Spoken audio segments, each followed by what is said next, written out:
갓소리 형제 자매 여러분 안녕하십니까? 세상 사람들은 말할 것도 없고 교회 안에 구원받지 못한 사람들이 넘쳐난다고 해도 교인들은 믿지 않습니다. 동의하는 척을 한다고 해도 모두 자기 자신은 예외라고 생각을 하죠. 왜냐하면 자신은 하나님의 사랑을 받은 적이 있고 또 받고 있다고 착각을 하기 때문입니다. 이단들도 그런 착각을 하기 때문에 그런 열심이 있는 것입니다. 어떤 이유에서든지 본인만 그런 생각을 하고 있다고 착각하지 마십시오. 이런 구원파적인 잘못된 믿음이 보편적인 대형교회 같은 신복음주의 교회 또는 회심을 점검하지 않는 신칼빈주의 교회나 그저 신학적 공부만 하고 있는 학구파적 개혁교회들로 인해서 가장 중요한 구원이 싸구려가 되어버린 것이 한국 교계의 현실입니다. 구원을 점검하면 하나님의 주권을 침해한다고 하는 아주 무지한 목사들이 넘쳐나고 있어서 그런 분위기가 형성이 된 것이죠. 그러나 성경과 예수님은 분명히 교회 안에 거짓된 자들과 구원받은 자를 항상 비교하며 말씀하고 계십니다.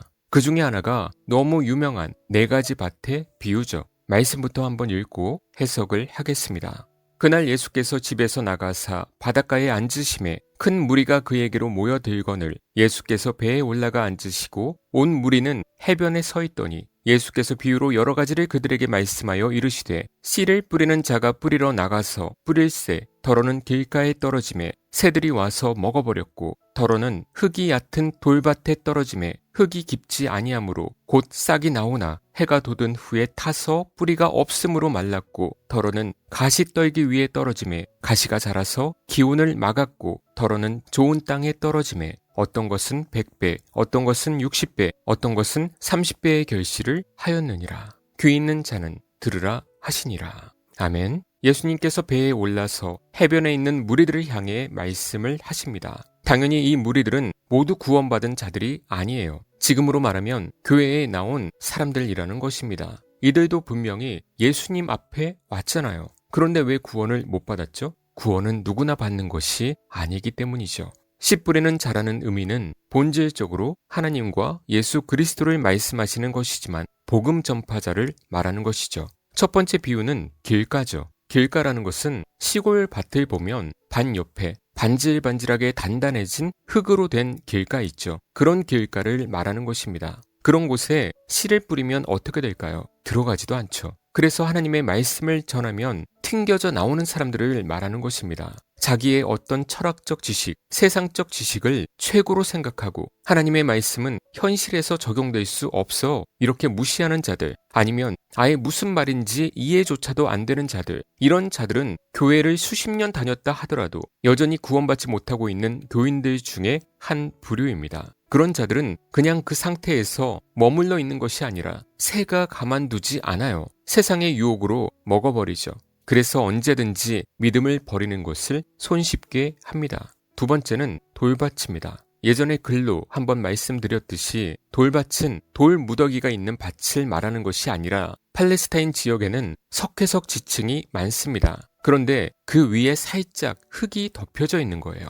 그러니까 그 밑에 석회석 돌이 있는지 없는지 안 보이잖아요. 그런데 씨가 그 위에 떨어져서 흙이 살짝 있어서 뿌리가 내리는 듯 하지만 그 밑에 석회석 돌이 있기 때문에 뿌리가 성장하지 못하고 곧 죽어버리죠. 이것이 돌밭입니다. 길가는 복음을 전혀 이해하지 못하는 자들이라고 한다면 돌밭은 복음을 피상적으로 알아요. 예수님도 믿는다고 인정하고 그리고 말씀을 인용하면서 기뻐하기도 해요. 감동도 하고 눈물도 흘릴 수 있겠죠. 기도도 합니다. 그런데 진리를 깊이 알려고 하는 마음이 없고 그대로 순종하려는 마음이 없거나 하지 못합니다. 한마디로 세상과 양다리 걸치고 있는 자들 또는 무의미하게 교회의 종교적 행위의 위로를 받는 자들, 흔히 말하면 연예인 같은 믿음, 이것이 돌밭입니다. 교회를 다니면서 불신자와 사랑하는 이런 모습들, 이런 교인들 너무 많죠. 이런 자들은 어떻게 된다고요? 해가 돋은 후에 뿌리가 없어서 말라버렸다는 거예요.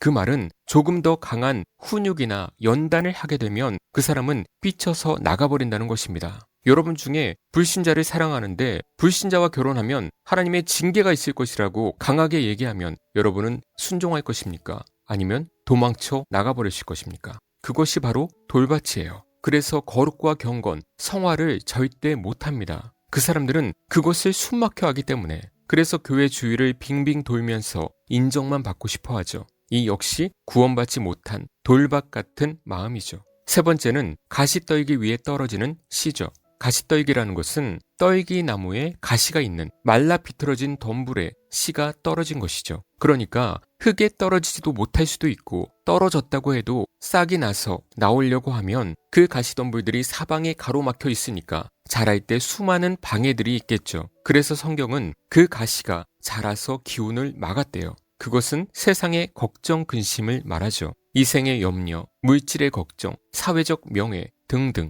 세상의 것들을 신경 쓰다가 영적으로 자라지 못한다는 것입니다. 그러면 그 신앙생활은 꽝이죠. 네 번째는 바로 좋은 땅, 옥토입니다. 땅이 기름지고 기름진 땅에 수분이 충분하고 햇볕이 적절하게 잘 들고 주변에 잡초가 제거된 옥토. 이런 땅은 어떻게 되죠? 100배, 60배, 30배의 결실을 맺게 되죠. 진정으로 거듭난 성도는 이렇게 급격한 변화를 인생에서 보인다는 거예요.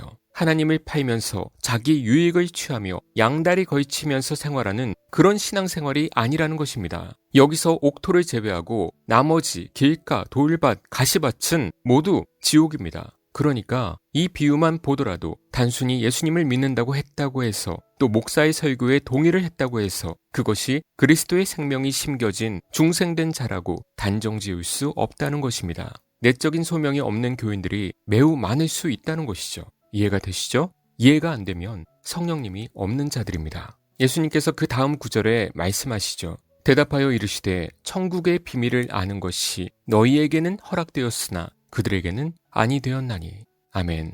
택함받지 못한 자들은 하나님의 진리를 이해하지 못합니다. 천국의 비밀이라는 것은 단순히 천국에 대한 내용이 아니고 천국과 지옥이 있다고 단순히 믿는 것이 아닙니다. 왜냐하면 그 당시 유대인들도 누구나 천국을 믿고 지옥을 믿었습니다. 그러기에 천국의 비밀은 단순히 천국을 믿는다는 것이 아니라 성경의 진리를 바르게 알고 믿고 순종하는 것을 말하는 것이죠. 이것이 안 되면 요새로 비유하면 아스팔트에 떨어진 씨라고도 할 수 있겠죠. 차들이 밟고 지나가고 세상 사람들이 이용하고 속으로는 비웃는 교인들. 이렇게 성령님이 없는 자들은 결코 성경에서 말씀하시는 순종의 모습을 보일 수 없다는 것입니다. 오직 소수의 택함받은 제자들만 깨달을 수 있고 그렇게 살 수 있습니다. 여러분이 마음이 바뀌어서 진리를 떠나면 그 자체가 위험한 거예요. 구원은 받았는데 잠시 일탈한 건지 아니면 나에게 아예 믿음이 없었는지는 죽어봐야 아는 거지. 하나님이 버리시지 않는다? 그런 논리가 다 맞으면 예수님의 이 밭의 비유가 허당이 되죠. 여러분이 여기저기서 들은 그런 거짓 교사들의 말이 맞을까요? 아니면 예수님의 비유가 맞을까요? 그렇게 위로만 주고 속이는 거짓 목사들이 많지만 성경은 여러분이 알아갈수록 냉정하면서 그 기준을 절대 낮추지 않는다는 사실을 알게 되실 것입니다. 그 구원의 모습의 기준을 낮추면서 거짓 위로를 주는 자들이 거짓 선생들이고 사탄의 하수인들입니다. 그것이 고이든 아니면 공부를 못해서이든 말이죠. 여러분의 마음은 어디에 속하고 있나요?